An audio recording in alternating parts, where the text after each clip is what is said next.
please. Okay, we're good. Okay, I'm going to go ahead and call the meeting to order. This is the City of San Diego Commission on Police Practices Recruitment Standing Committee. And today's date is November the 6th, 2025. The roll call Chair Case, here. Commissioner Byrne, Here. Commissioner Long, Here.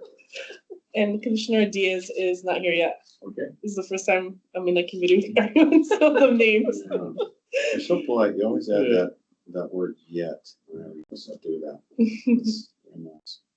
And is there any members of the public here for non-agenda public comment? Not at the moment. Okay. And I don't really have a report. Well, maybe I'll have a report in a second, but kind of give us our charge. But it's really the first time the full committee has gotten together. I like to run meetings informally, so I'll refer to you by your first names as commissioner, if that's okay with everybody. And as you may know, Armando originally had agreed to chair the committee, and I had a long conversation with him on what I envisioned for the committee. He put together a plan, and if you know Armando, he's very thorough. The 10 with like 35 pages with footnotes. Oh, wow. Okay. Which actually is very good. And then he realized that his commitments to the CPP were too extensive, and so he decided to hand back the project and suggested that I take it over since I was no longer chair of the commission, and so I agreed to do so.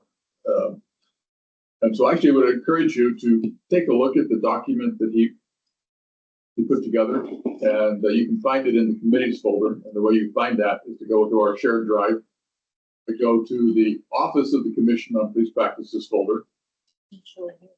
And then after you get to the Offices on Police Practices, go to the CPP Standing Committees folder. And why don't we just go through it?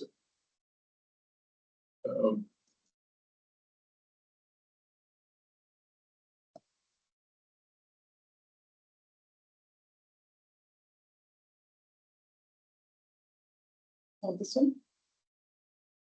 Office of the Commission. Yeah, Office of the Commission.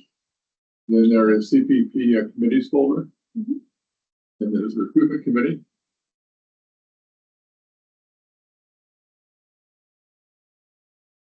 And then, yeah, see that?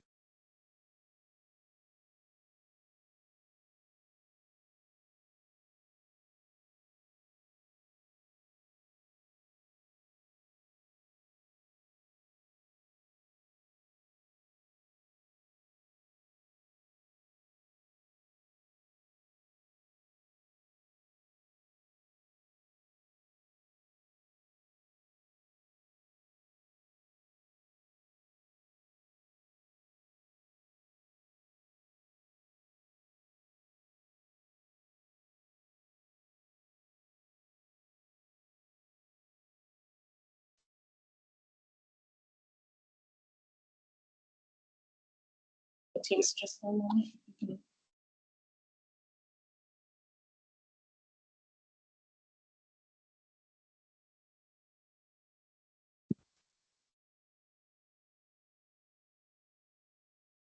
Okay, we're good to go. Okay. We actually wanted to have a little bit more direct role for the commission in the recruitment and selection process. The city council was in charge of the implementation ordinance, and they don't like to give up any power. And so what we essentially negotiated was it says in the ordinance that the Commission on Police Practices can make nominations for the commission if they have a procedure for doing so. And so our first step is to develop a procedure, and that's what I had charged Armando with coming up with. And it was modeled after what we used to do with the CRB. So let me tell you what we did with the CRB so you kind of get a sense of direction I would like for us to go. They were different in that the appointments were made by the mayor. And also at one point in time, until 2016, the CRB had what they called prospective members. And so when they did the annual appointments, they appointed people as prospective members, which were, I kind of refer to them as like pledges in a fraternity or sorority. No, but they went through training and they participated in case review. And then when vacancies arose, they were elevated to regular members. So we still had vacancies because we had a bench of people who were waiting to serve and had already been trained in it. It was a really good process until the city attorney, when they were implementing the Measure G before Measure B, there was some small revisions to the CRB. And in that process, the city attorney said that prospective members shouldn't have access to confidential documents.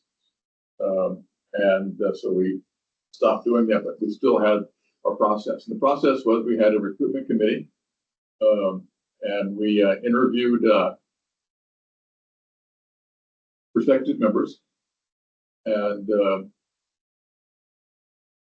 I think in addition to the recruitment committee, the chair and the executive director participated in those interviews as well. And they were done like any other interview would be. We had standardized interview questions, which were approved by HR. We had scoring sheets, and we interviewed them and we discussed them afterwards and came up with a group score, and then made recommendations to the mayor. The mayor was not obligated to accept the recommendations, but in most cases, they were accepted, and the cases they weren't is because the PD intervened. And a good example of that was Wayne Harvey, who we recommended, and that was vetoed by the police department. And they didn't have veto power, but they would tell the mayor that we don't want this person, and then they weren't appointed. In addition, the mayor could also appoint people outside of our recommendations. For the years I was there, that only happened once. And that was after Mayor Filner was elected. He did not reappoint somebody who'd been serving a while, and appointed a person who had never gone through our process and we never met. And she showed up to one meeting and she never came to the meeting. And the person that he didn't reappoint was Republican. And anyway, so beyond that, politics never really entered the picture. Another key component of what we did was we had periodic, I don't remember how often they were, I think they were quarterly, but it may not have been that frequent, orientation sessions. And so we would tell people in the community about the CRB, and we would invite them to come to an orientation session. We'd go over exactly what was entailed, and how much time it took, and so forth. And then if they were still willing to continue the process, and they went to the interview. And that was essentially the process. And like I said, when we had vacancies, we didn't really have to recruit people because we already had the bench. Our process now is a little bit different in that appointments are made by the city council, and they have their own selection process, which is a little bit more structured than what the mayor had. And we have all the different categories of memberships, and so it's a much more complicated process.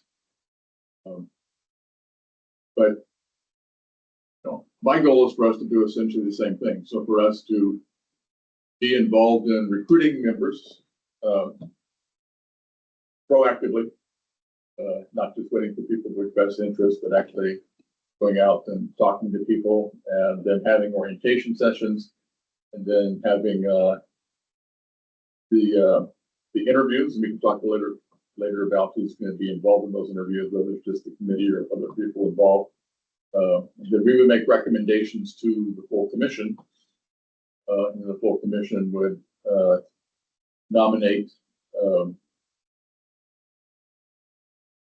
people, and then get to the city council. And then in terms of how process currently works, and you both know it because you went through it, but we have the 4 different categories of membership, and so people have to apply online. They also have to be nominated, and people can apply, and if they apply, they have to find somebody to nominate them. People can nominate them, and then they're notified somebody nominated you. Do you want to apply? And if so, accept. If you want to accept the nomination, actually, you need to submit an application. And then those go to the city council. And then they have a period of time when they open it up and they close it, and then all of the and the applications are all done online through a system called Onboard, and then the staff will verify that they meet the statutory qualifications. So if they live in the city of San Diego, and if they're a youth member, they fit the right age. If they're from a district, city council district, that they are within that district. If they're low to moderate income, that they meet the criteria and so forth. They ask a question of law enforcement involvement because, as you know, that's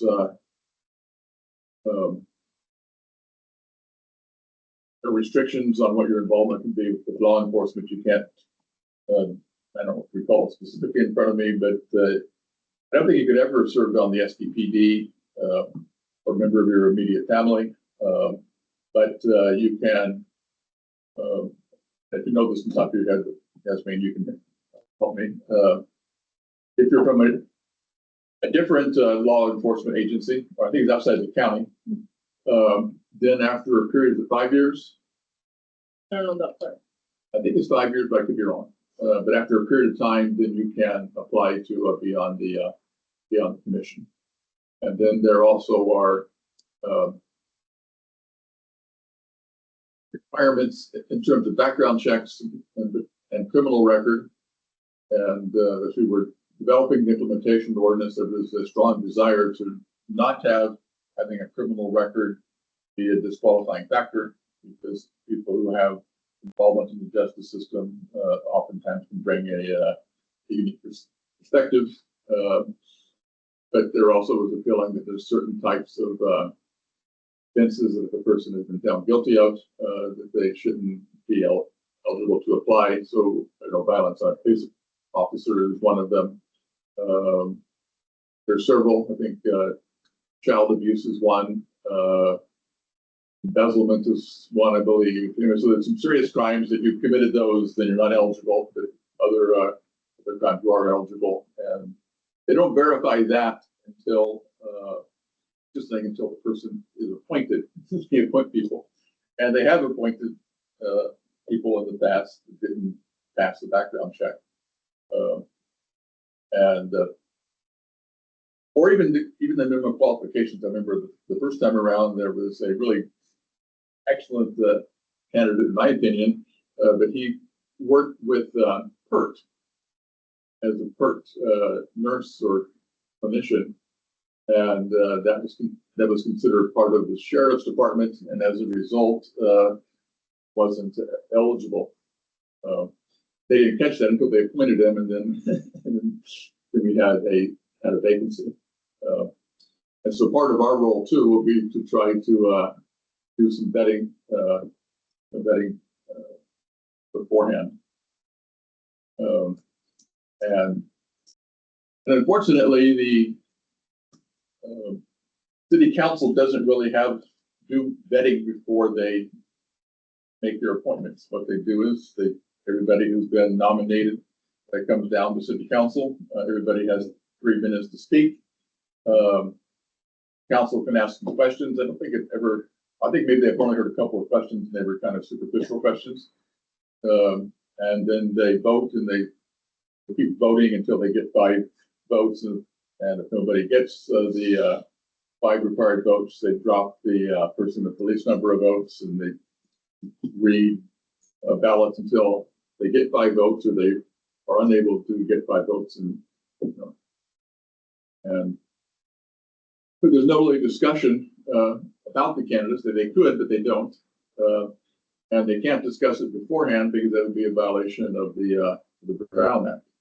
And so that's part of the issue is there really is no vetting that occurs before the appointment. And so if you come up with a situation where somebody is the only person to apply for a particular seat, it's a good chance they could be nominated, even if they may not be the type of person that we want to serve on the commission. And anyway, so that is kind of what I would like to see is a process that is similar to the CRB, fits into the CPP structure. And so we would go out and do the recruitment.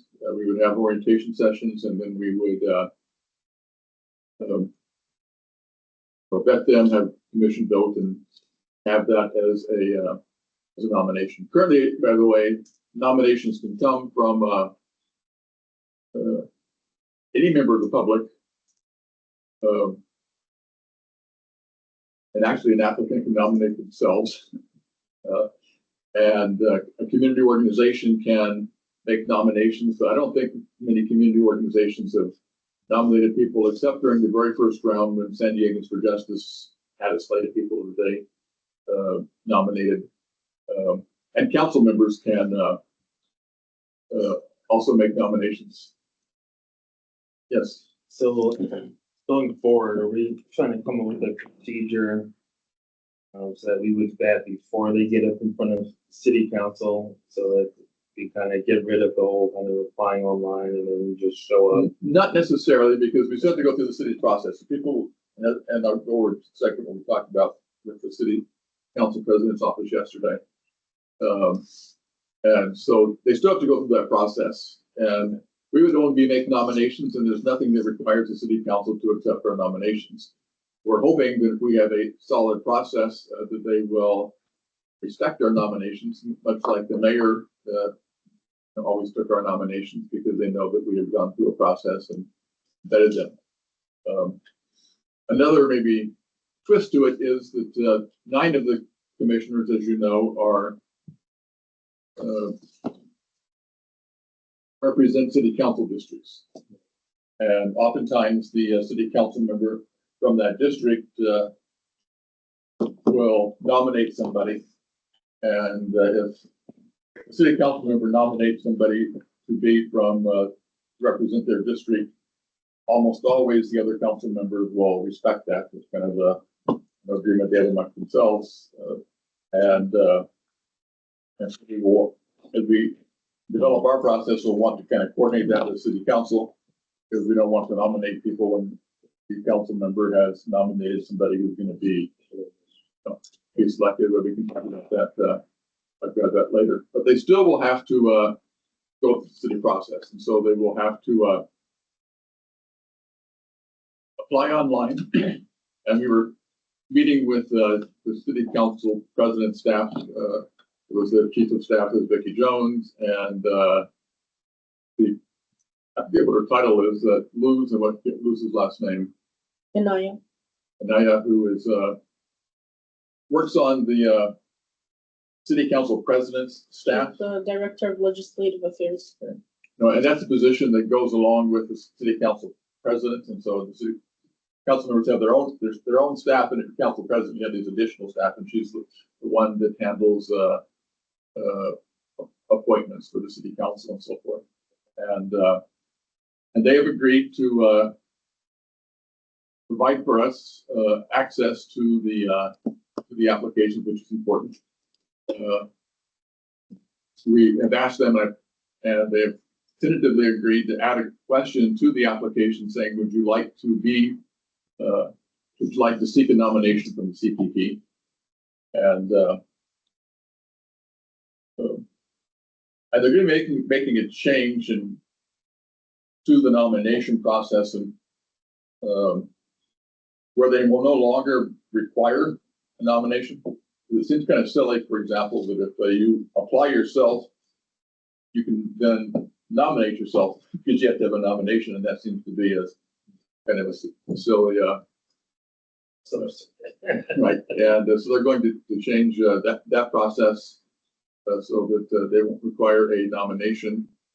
And what were some of the other things we talked about yesterday, Yasmin, that they agreed to do? They, when people are being nominated, they agreed to send us an update about how many nominations we have on a weekly basis. That way we know where to direct our outreach efforts and we can tap into people in certain positions that have not been filled. I think that's mostly it. Anyway, so they'll certainly go through the city process, but we will coordinate with them, and they will let us know when they're going to be opening seats, because they not only do the annual process, but when vacancies occur, then usually try to cluster them. And so that we can kind of coordinate that with our process so that there's enough time for us to vet them, interview them, have the commission make nominations before it goes before the city council. And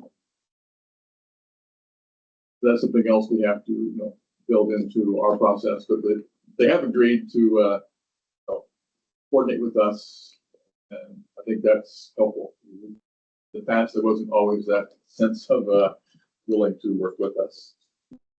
So how many current vacancies do we have? Okay, it's four. I think we have four, and those four are well, actually, We don't know. we don't know. Yeah. There was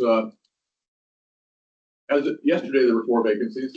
Well, there's still four vacancies, and those four vacancies are a youth seat, one of the two youth seats, the D8, and two low to moderate income. They only have one application for those four seats, and it was a youth person. Youth District 8, too low. Right. And as you may know, the low to moderate income doesn't mean that the individual has to be low to moderate income. It means that they live in a census tract that is low to moderate income. So what's the cutoff for that? I don't. For say the ceiling? It's a percentage of the CMI, and I don't. Do you recall what it is, Yasmin? I'm trying to look it up. I don't know.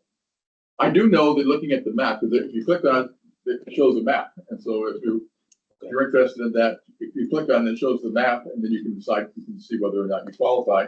And almost like 95% of the census tracts that are south of Interstate 8 qualify. Also, it's geographic. Yes. Doesn't define that income. Yeah, so it's not based upon the income of the applicant, it's based upon the census tract in which the applicant lives. So I won't go into all the details, but we had a lot of discussion with the city council of how do we get underrepresented people on the council, and we had several different criteria that we looked at and so forth, and I think Henry Foster was the one that came up with this particular way of doing it. It wasn't the way that we suggested, but that's what we have to work with. And we won't have enough time to get our process in place for the current vacancies, although we can begin working on trying to find people for the other three seats, assuming that the youth person gets appointed. District 8, by the way, has been very difficult to fill. And it's Out east, right? District 8 9. is part of Southeast San Diego, but it goes all the way down to San Ysidro and Otay Mesa. Yeah, that's right. No, low to moderate income. If you just look up the map, it actually shows it. And so the blue is, the dark blue is the low to moderate income precincts. Mm-hmm. Yeah, so you can see what I'm saying, that I think, that must be Kensington in the middle there. Probably. Just, Yeah, I think yeah. it is right. And so, And the North Park is this area. yeah, so, Scripps Ranch and La Jolla don't have too many there, but most of the areas below 8 do. And so, which is surprising that we don't get more, or we have openings in that category, because people who are interested, if they live in that part of the city, they do qualify. But they may not. Unfortunately, it's kind of complicated. And so people may not understand that, and that's part of what we can do in our orientation. My thinking is that we want to get the process in place for the annual appointments, because there are annual appointments.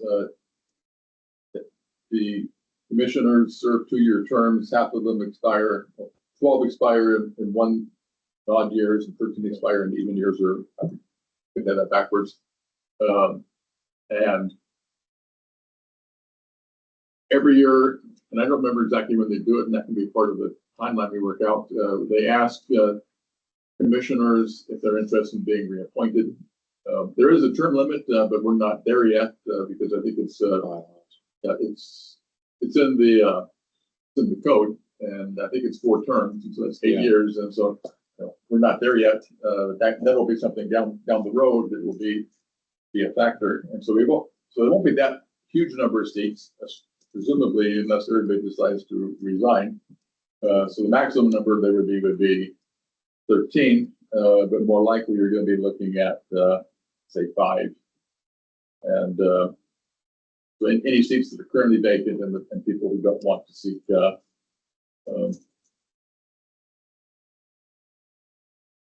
reappointment, and there is no guarantee of reappointment, but they don't. And I think that they put, and something else I want to confirm with them, I think that they put all the seats that are open you can apply for. So even if say I was representing D9, they would still accept applications for D9, but the person who currently held the seat would have an inside track to it that way. They have to go through the whole process again. That's the thing we'll want to talk about. With the city process, yes. With our process, I'm not sure. I don't know whether we want to get into business, and we can talk to something we want to talk about is of having the commission vote on reappointments. That could be kind of awkward. Sure. And my thinking is no, but that's just my personal thought. So my goal is to at least have our process be approved. If we can't actually make nominations until our process is approved, and to use it for the first time for the appointments that will be made in June. The appointments are made in June because people take office on July 1st, assuming they go through, they get done with their background check. Okay. And so what I would like to do is to have a plan for us to review at our meeting in December. And we can have a discussion here and base it, I think, largely on the work that Armando did, but filter it down to a reasonable sized document, and have us approve that at our next meeting. And then we would take it to, we meet after the business meeting. We meet on the first Thursday, and the commission meets on the first Wednesday. So there's a month gap there, and so we would have it at the first meeting in January. We would have the commission approve our process, and then we would begin implementing it.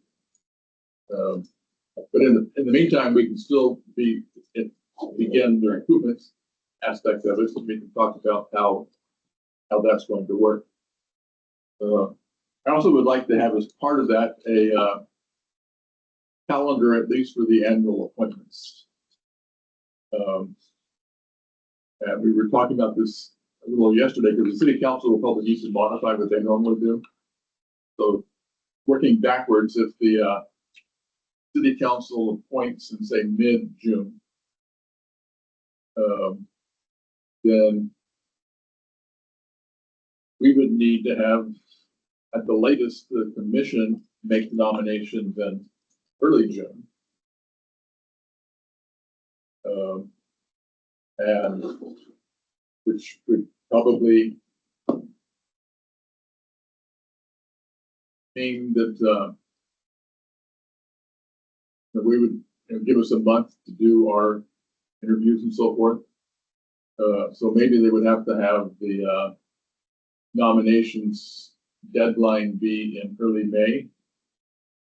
Then that would give us enough time to schedule interviews, make recommendations to the full council, and hopefully keep open the applications for maybe a 6-week period of time to try to get more nominations, and so ask the city council to open nominations in mid-March and close them, say, at the end of April. That would give us the month of May to vet them, have the commission review them at the first week, and then have the city council appoint them in mid-June, and hopefully that to give them enough time to do the background checks so they can take office in July. Maybe not by the July first meeting in July, but Say May would not only would we be looking at their application, but interview them as well. right, we probably would want to, and maybe have staff do this, Yasmin. Depending on how many. Yeah, how many vetting them, well, screening them as they come in, make sure they meet the qualifications and so forth. And Armando's proposal, they would have the committee decide who they want to interview. My guess is they probably, unless we get a huge number of applications, which I don't foresee, we probably want to interview everybody who wants our nomination. And then with regard to the city council designated seats, I think we need to coordinate with each of the individual council members to see if they want us to vet the applicants from their district. And if they don't want us to, and they have, some of them actually have their own vetting process, where they actually interview the people. Yeah. And, and so if they're going to do their own vetting process and they don't want us to nominate, then my recommendation would be that we not do that. No, that we not nominate for those districts where the council member has their own vetting process, because it's a practical matter. If the council member wants person A, that person A is going to be selected, so it's not worth our time. But they may want us to interview them and actually do that for them, and they may appreciate that. So that's we need to find out. Probably on a case-by-case basis, but it may vary.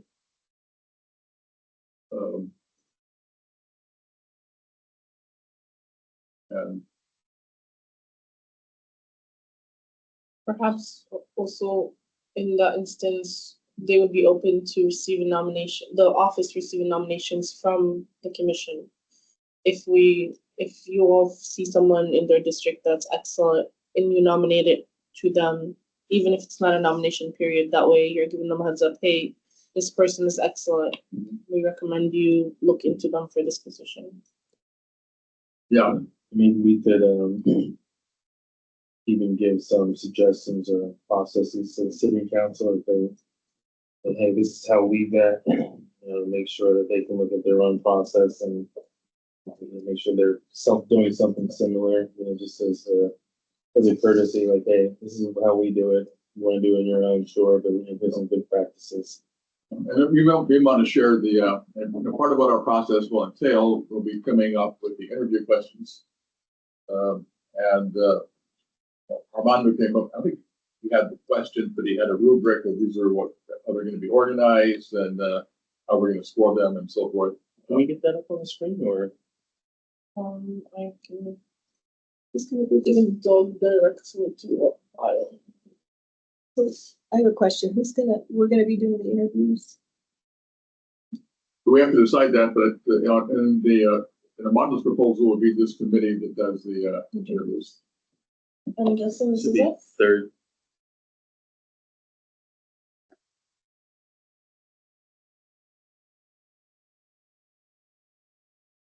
So you're looking, go back to the Word document.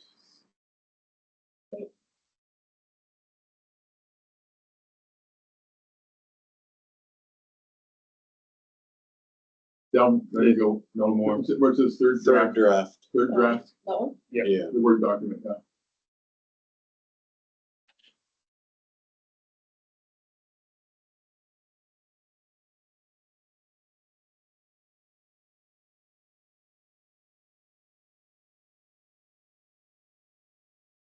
Is it like a table?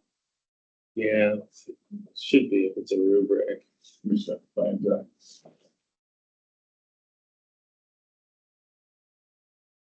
Okay. Go back, That's a that's the timetable, go back to, go down to, fortunately, my eyesight is not that good. This is, I think, That's timeline, the timeline. or if this is like the steps. Yeah, I mean, if it's a rubric, it's probably gonna be an attachment. It should be the other way. Be towards the end.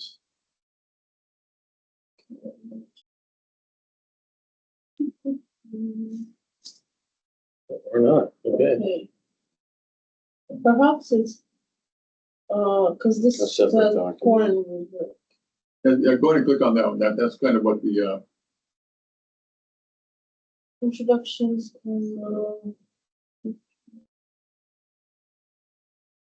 so this is it.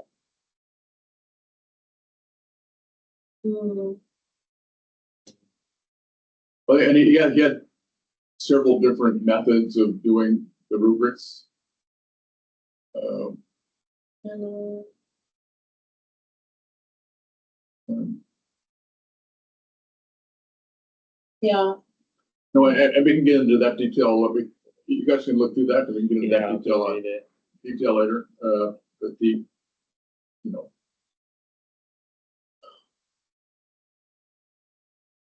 And he had several different suggestions of different ways of whether you do it simply by scoring, or you have everybody score, and then you come to a consensus afterwards, and maybe that's all the different methods that you have it. yeah, it looks like he did like weighted criteria, basic scoring, behavior indicator rubric, and then panel consensus. So it looks like there's like Right. different ways he's suggesting. Did you say where you got this? You didn't get this? Uh, You didn't. well, I think he has footnotes. Oh. And,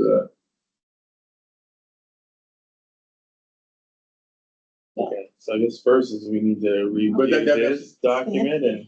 and why, actually, so my thought is, we can have some general discussion here of, see whether people agree with the overall approach. And we can, I can synthesize what he came up with and send the document out prior to our next meeting. And it may be like in a couple of weeks, because I'm gonna be out of town for Thanksgiving. I don't get back until the day before the meeting, and so I'm gonna need to have, Yasmin send it out well in advance, so you guys will have plenty of time to look at it. Yeah. Then we can kind of go through it in detail at our next meeting, and then finalize it and then send it to the commission. And then I think really only need a timeline for the annual appointments, because the others will kind of depend upon when vacancies arise. Because as People are gonna quit, people resign or, as has happened. and so forth, and we can kind of use the same time frame, just move, move it back, and so we know how much time we need. And so really the thing is, when is it going to be opened? When is it going to close? When are we going to do interviews? And when is the commission going to make recommendations? And when is the city council going to make recommendations?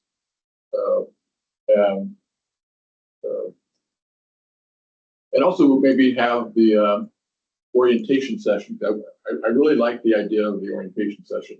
That was real helpful with the CRB. And so we would kind of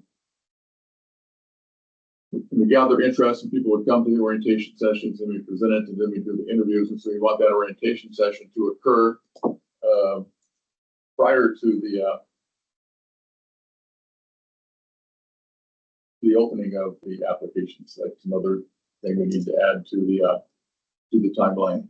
Could we tag team that with the outreach guys? Yes, absolutely. And they already do that to a certain degree. If you look at their presentations, they have presentations that do the community groups, has a segment on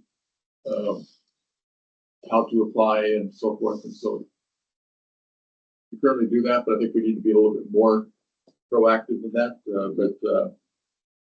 I don't know whether, well, actually, we don't know whether or not people have had any response to that because they don't really, right now they may be interested, but they don't know what to do next. And so we probably want to have, this is a good point, we want to develop a list of people to invite to the orientation.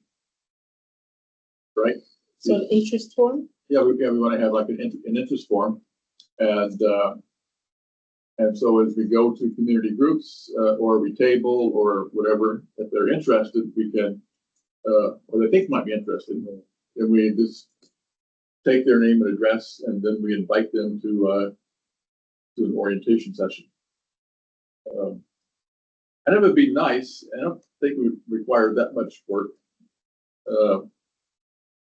to come up with a brochure specifically for recruitment.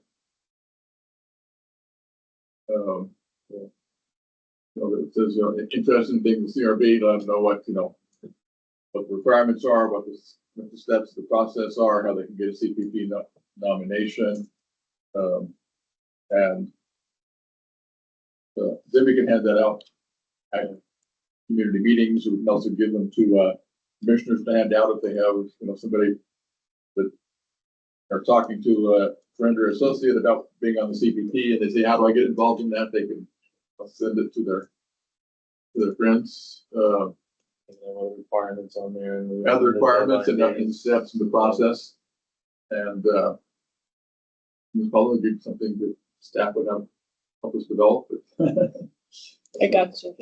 But I think outreach probably has a brochure. We could probably kind of tailor it off of that. yeah, but actually, we need a new brochure for outreach. That's a different topic. Okay. The CRB had a nice brochure. It was this is what the CRB does. Yeah. It's more along the lines of, a general brochure.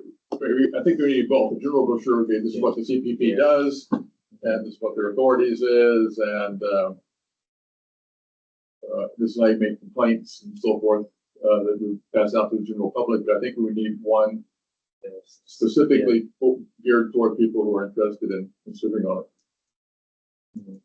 And a long time ago, the CRB had a video. It was on their website. They had professionally done. I think they had. I remember started off with an interaction between I think it was more geared toward. Now that I think about it, it was more geared generally toward information about the CRB as opposed to recruiting people. But it started off with a police interaction. They actually had an SDPD card, the person in uniform, and they had a traffic stop interaction and some conflict, and then they stopped it and they said, kind of use that as the starting point of what the role of the CRB is. We can do short videos for social media where you all star the videos. And we come up with a creative way or a fun way that says, like, want to serve on the CRB, and then we'll do something to break it down. And we can use excessive force on Dan. Yeah, I've been there. Dress up in costumes. Cut that tie off. Yeah. But yeah, I think you raised a good point, though. I think the new kind of format is short clips, right? And actually, the outreach committee is working, or we're reaching out to an organization called the David Hart Foundation.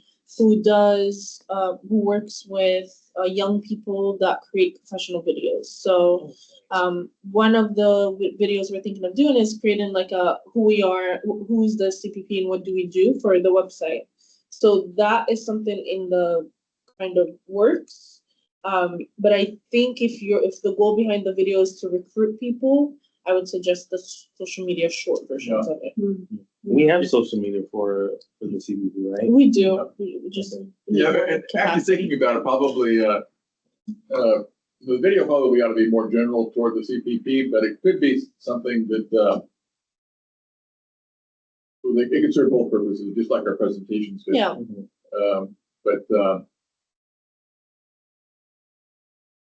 And so, we can begin working on recruitment. Well, first of all, we need to get our process approved. Mhm.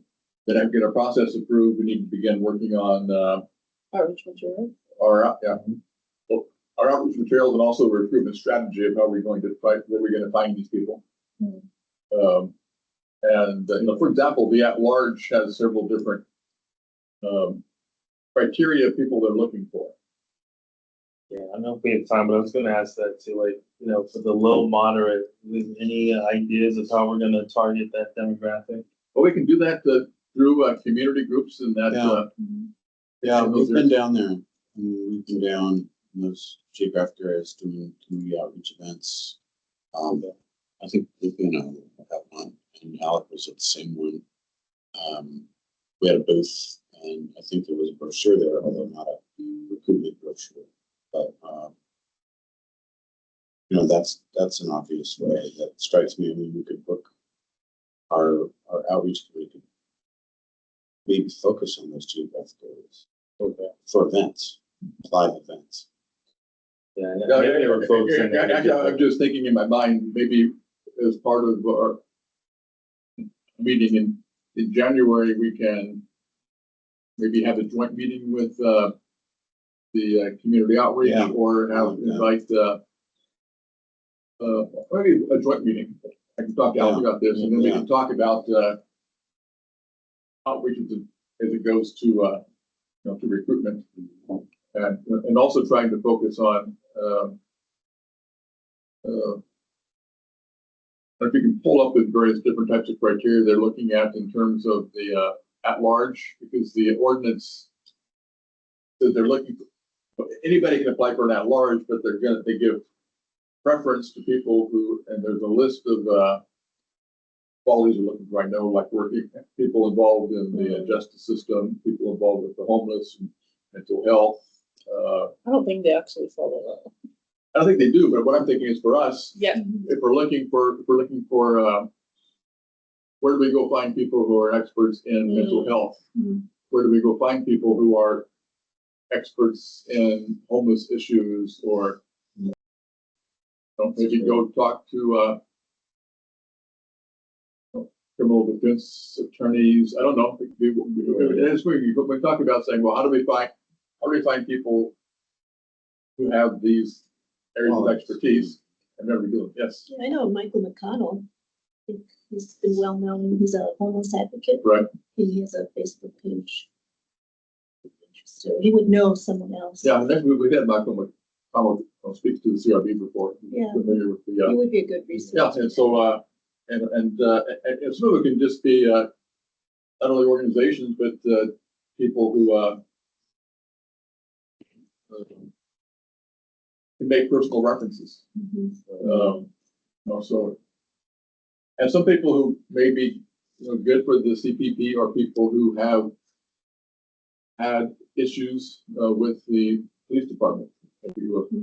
Filed complaints, and we didn't file complaints, but have had issues in the past, and would like to be involved to try to prevent that. And so maybe talking to criminal defense attorneys or organizations like Pillars in the Community to see people who they think could be good fits. I wanted to show you all something really quick. I can make a shortcut of it in the recruitment folder too. But one thing that I developed after joining the commission is a list of organizations and community partners and their contact info. So ideally, as we're identifying additional groups or people who are experts in different fields, that we can just add them to this list. And then I can make a tab that's, if it's like an expert, but not necessarily an organization, Right. we can make a tab for just individuals and put like, what is their expertise listed on, yeah. But, yeah, this has a lot of contact info as well as like people who are. in the Is the organization. American Friends Service Committee on there? They're not, but I know a lot of them, so I Pedro. should, yeah, Pedro, Yeah, I've yeah. known him for years, so I'll Or add him. the Border Patrol stuff. He's an You know, expert. and so, and it could just be, like I said, in addition to maybe organizational stuff, you can go to the leaders of the organization, go to the Yeah. executive director or Yeah, somebody on the yeah. board and say, we're looking for people for the Mhm. commission. This is what it entails, show them our brochure and say, is there anybody that you know who's involved in your organization who you think would be interested in that? And, that's what I mean by, recruitment strategy. And so, if everybody's amenable, we can, Any universities up there? We have a different list for Okay. like, For academic. yeah, What's the age range for that? the youth 18 to 18 to 24. 24. What Is, code um, is it? Is This Rotary, is under community engagement coordinator resources in the outreach committee. So I'm gonna make a shortcut into the recruitment committee as well. Okay. Okay. That way you all can access it directly. And so maybe as part of that, meeting, we also could talk about the different categories. So we talked about the youth. For the stakeholders there. Yeah, who might be contact, Mhm. law schools may be good, but a lot of the law students don't have a lot of free time. But criminal justice majors, it would be a really, Policy majors? Sociology, ethnic studies, yeah. Public Yeah. policy. and public administration majors. Yeah. And anyway, so we can come up with different categories and we can decide, well, okay, for the district ones, for the geographical ones, so for the different types of expertise, Hmm. who is it we want to do the outreach to. And that probably would be at least an hour and a half meeting, but it could be really, Mhm. because it can be productive. Maybe we take each category like in a meeting and spend time identifying for this category, who do we focus on? Yeah, And that way we do it over a few meetings. right. And so, yeah, that probably is right. Makes more sense, but Well, do we have a document that kind of already has them listed and what the current criteria are? The positions? Right, yeah, like all the different, like the ideal makeup, I guess, of the commission. Do we, I can put something like that together. okay, yeah. Then maybe we could start assigning them, hey, you'll take this and review what that criteria is and what the strategy for recruiting for that might be. Scrub that contact list of who you might reach out to help fill it. I think too, once we put forth our plan, I think there may be other commissioners who would be interested in being part of the vetting process. Because right now it doesn't sound like a very interesting committee. People are not raising their hands, but they tell them we're going to be. Rolling though. Yeah, but we're going to be interviewing people, making recommendations, and deciding who's going to be the future of the commission. I think people would be interested in that. So maybe this committee can grow with that. And I think we'll need to decide at probably our next meeting is who's going to be doing the vetting. Is it just going to be this committee? Are we going to like chair to do it too? Are staff going to be involved in that process?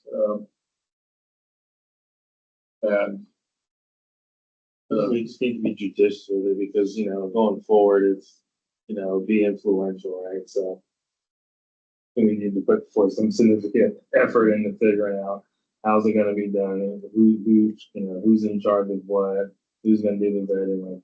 Like those small decisions, I think, could have very big ripple effects, down the road. then so I'm going to make a goal of taking, synthesizing what Armando came up with into a shorter document, a more concise document. It's okay to say it. Yes, word. And send it out and send it out actually well in advance of our meeting. I'll send it out before I go visit family for Thanksgiving.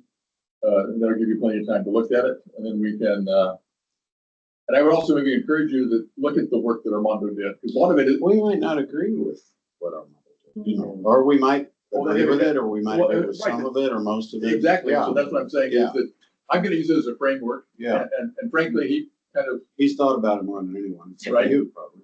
and so, I mean, I gave him my concept, and he, and some variation did that, and so it felt, and, but you guys may have a different opinion, so that's what I'm saying, it's not, Yeah.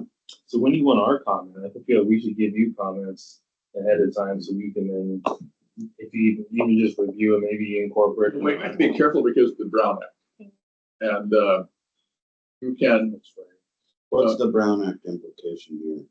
Like if you circulate this document to us Mhm. and then we all read it on our own time and we collect our subjective comments and we email them to you, is that a Brown Act thing? Is that, because it's not really a meeting. But we're communicating about something. Yeah. We are communicating, but we're really, I mean, if I do a document at home, Mhm. you know, and then I email it to you, that's not a Brown Act. Or even just his opinions, right? Yeah, yeah. Like he reads I something. think it's the two versus the entire committee. That's the issue, is once you have a quorum commenting, like if everyone from the committee sends Doug feedback, Yeah. then that becomes. well, let me ask this question. But if we all do it on our own,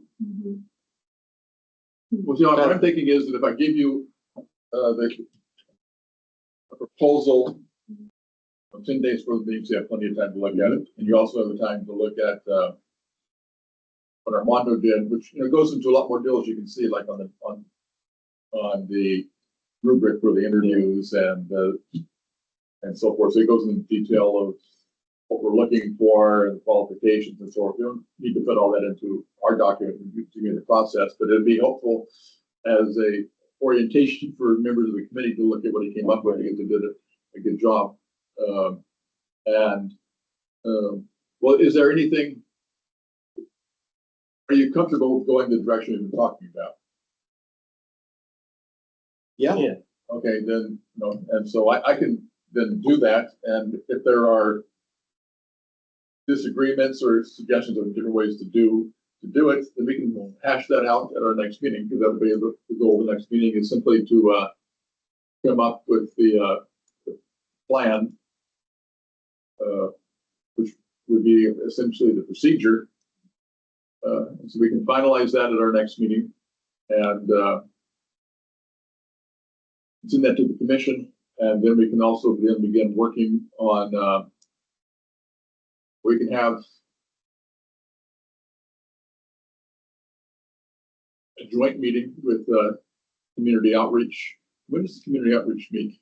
We don't have a set day. We select the day every meeting.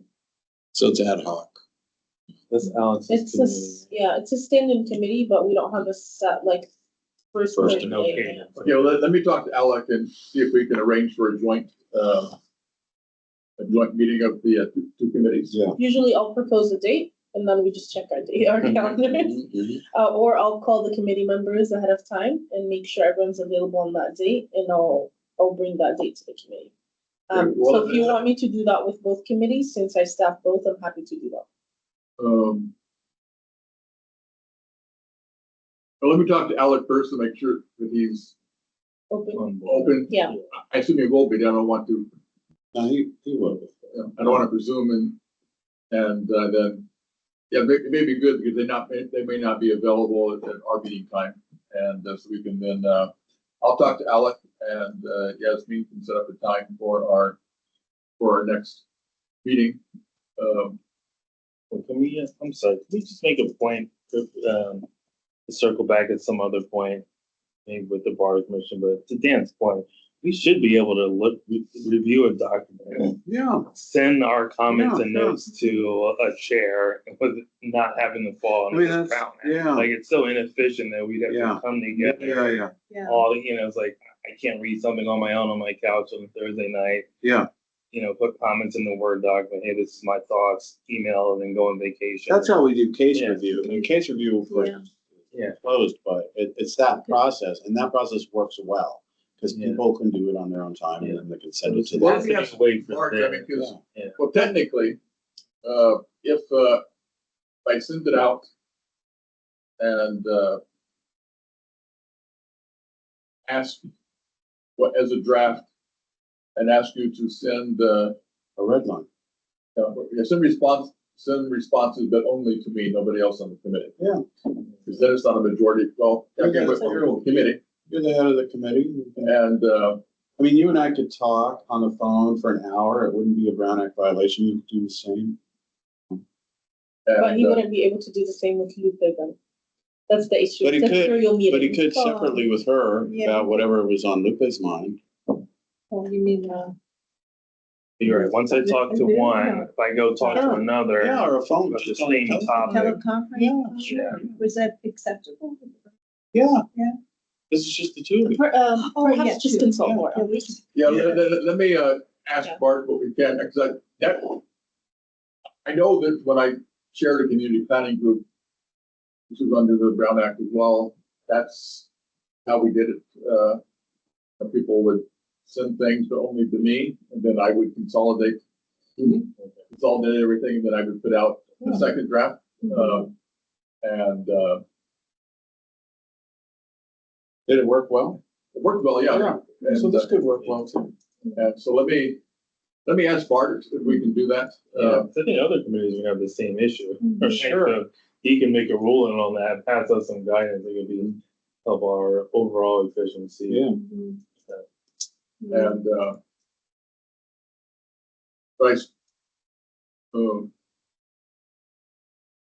make it a little bit more, tight for me, because then I have to do a first draft and ask for feedback, and then do a second draft, have the second draft go out with a meeting notice, which will need to be done before I leave town. But if I can, Well, and you'd have to consolidate all the so back to my other, it's like every other organization, we could all go into the live doc. and read yeah, it, make that would be much comments. easier, yes, Yeah. I mean, we can't do that, which is. I feel like there has to be some way, a Flexibility, workaround huh? to be more efficient, other than, again, you looking at 5 different, Yeah. red lines and commented docs, and then trying to merge them. Well, I think Word actually might merge them It's like together a for you, nightmare. but yeah, it just seems If we inefficient. each saved a memo or a red line about comments in the drive, you could look at them. Mhm. And, Yeah, but they're available to everybody, I don't know. but what's the problem? Mhm. So I don't care if everybody sees mine. Check with Bart. Yeah, I think we. Yeah, but if you're sharing with everybody, then that could be a communication, and that's the issue. Yeah, now if But it's I- But then our whole drive, every time somebody looks at something on our drive, it's a Brown Act. I mean, that can't. Oh, So, well, let me ask Bart and see Yeah. what, Go ask him. yeah. We're so obsessed with the Brown Act. I don't want it to keep us from doing it. okay, well, let me ask Bart if it's possible to do that. So is Yeah. it possible for me to do a first draft and have everybody send comments only to me, and I can do a second draft? I'll do that. If he says, sorry, then I'll just do one draft and we'll hash it out at the meeting. Well, can we first ask if we can all just put comments on the live doc? Mhm. And if he says no to that, then let's see if we can send you individual copies, because the easiest would just all be, we all go in, it saves it live. I'm pretty sure that's What's gonna the be no. number of people? Is there a magic I number can of ask people him. under the Brown Act? It's the quorum for this committee. Okay, So and what is the quorum for this committee? Three. Three people? Okay, Right. This is also.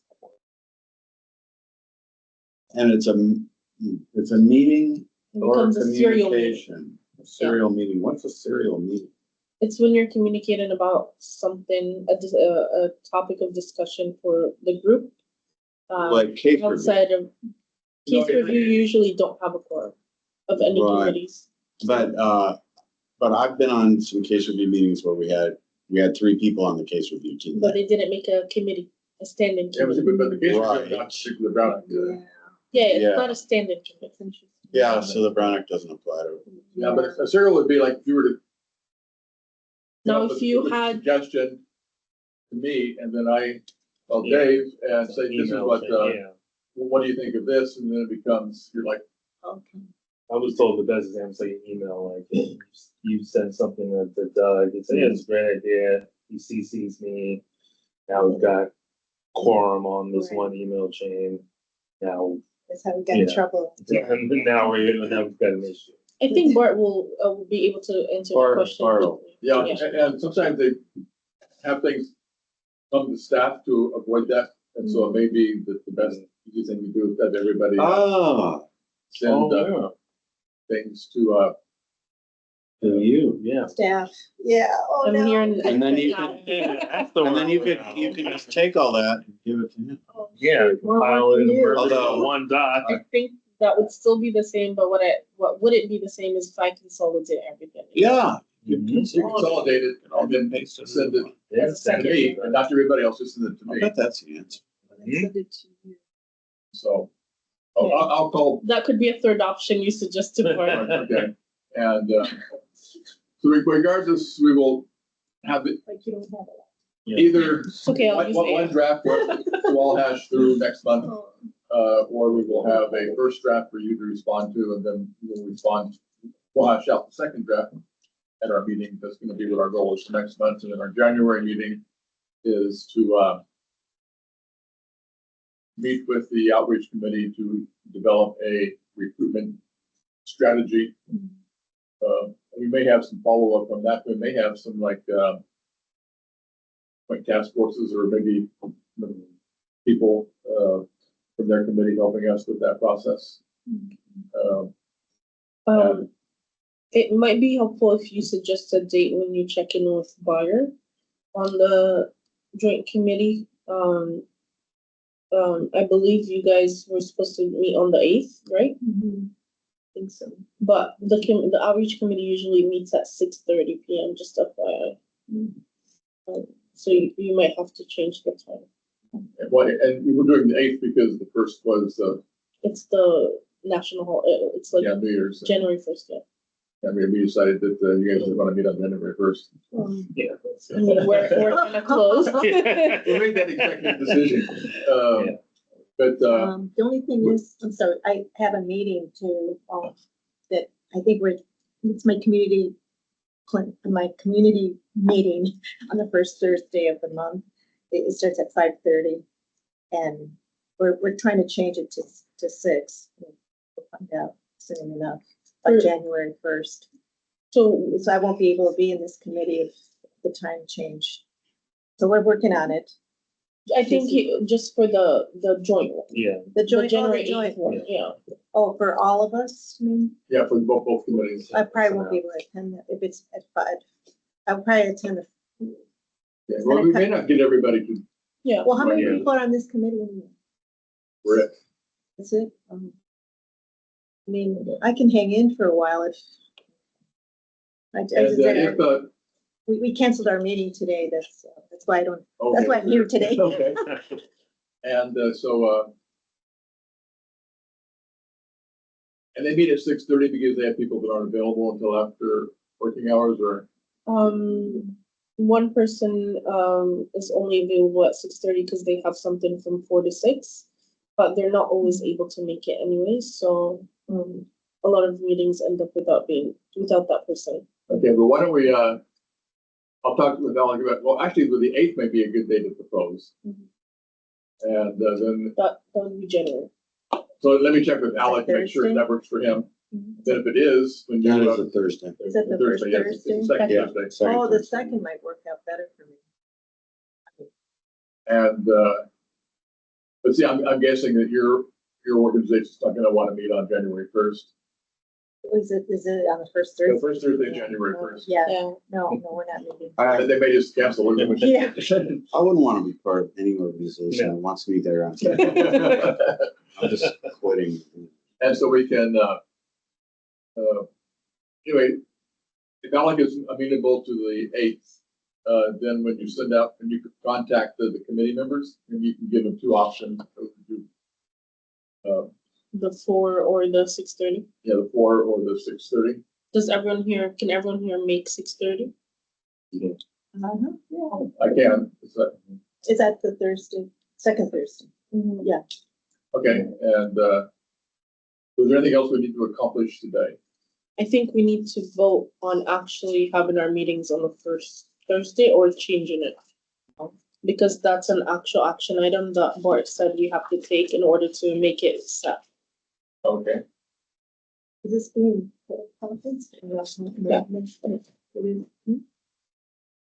Oh, future meeting days mentioned. Okay, and Lupe, you said that your meeting is at what time? 5:30 on the first Thursdays, but we're trying to change it to 6 o'clock like we used to, but it's because we're trying to find a venue right now. The venue options are school gymnasium, which is a real big issue right now, and we can't find a venue, so that's why we're meeting at 5:30. And I don't know, we'll see. What are you looking for in the way of a venue? How much space do you need? It has to be in Oak Park. Oh, okay. Yeah, because it's a council meeting, but appreciate it. Okay, well, why don't we go ahead and see if we can pass this motion today, and then if and we can decide at our December meeting whether or not we want to change it or not. So we can amend it at that time. And so does anybody want to make the motion that our recruitment will be on the first Thursday of the month unless it's on a holiday? I'll make that motion. The second. I'll second it. Okay. We would meet on January 8th then. Then raise, yeah, at 4 o'clock. Okay, all those in favor, say aye. Aye. Aye. We didn't have a discussion. So our assignment is to go through Armando's. Yeah, I guess the first thing to do is to look at Armando, since you can be familiar with that. And then I will synthesize that, and I'll talk to Bart, and then I'll synthesize that and send it out to you guys to react to. It may just be to read and react at our meeting, or it may be to react via the process that Bart blesses. When is our next meeting? First, Thursday of December, I think December 5th. Let me check. or no, the commission meeting, the Commission first. First no, Wednesday. First Wednesday, That's the second, sixth. yeah, third Third, okay. Wednesday. Okay, so be well versed by that. Yeah, the 3rd would be the commission meeting and the 4th would be this committee's meeting. Easy. I would also like to look at that community partners and organizations document. And I only scanned it briefly when it was on the screen, but it seems like that could stand having some organizations added to it. Yes. Like, I'm thinking that we could talk about that at our meeting at our joint Oh, meeting yeah. in January. And absolutely, I agree with that. Yeah, it's definitely missing a lot. And my hope and goal behind that list is every commissioner that joins brings in their own networks and Mhm. the connections they have, and Yeah. we expand kind of the outreach of the commission. Also probably want to set up a cycle to scrub the list too, as positions change and emails. Mhm. With another time, I think we used to do it like Okay. once a year, but yeah. So the next item on our agenda is a commissioner comment. The commissioners have a comment tonight. I'm sorry, what time on the 8th again? 4 o'clock. The only comment is that I hope we can find a way around this brown act there. Do things be a little bit more efficient in that communication. Supporting a ballot initiative to repeal the Brown Act. That it's a pain in the neck. Policy aside, it's just a pain. It's too much of a pain for us to deal with. That way, It's very inconvenient law. it is, and and I don't think that the CRB, I think I know they didn't comply with it in terms of their standing committees. Mm. But not for ad hoc committees, right? Yeah, I mean, we did in terms of, we did host the committee meetings and so forth, but in terms of, I know for a fact we had, Getting stuff done, Emails back and producing forth, work product, yeah. and So we'll see what we can do. Anyway, the last item here is adjournment. Does anybody want to make a motion to adjourn? I would. adjourn. And I will second that All right. motion. Okay, Thanks, everyone. thank you. I had a question. Do we have a mission statement for this or a purpose for this committee? Or We it's just- do, and it's in the bylaws, In the but bylaw, it's okay. fairly, I it's got like it. one sentence. Yeah, what's that? Cool. But I would say it's to recruit, orient, and vet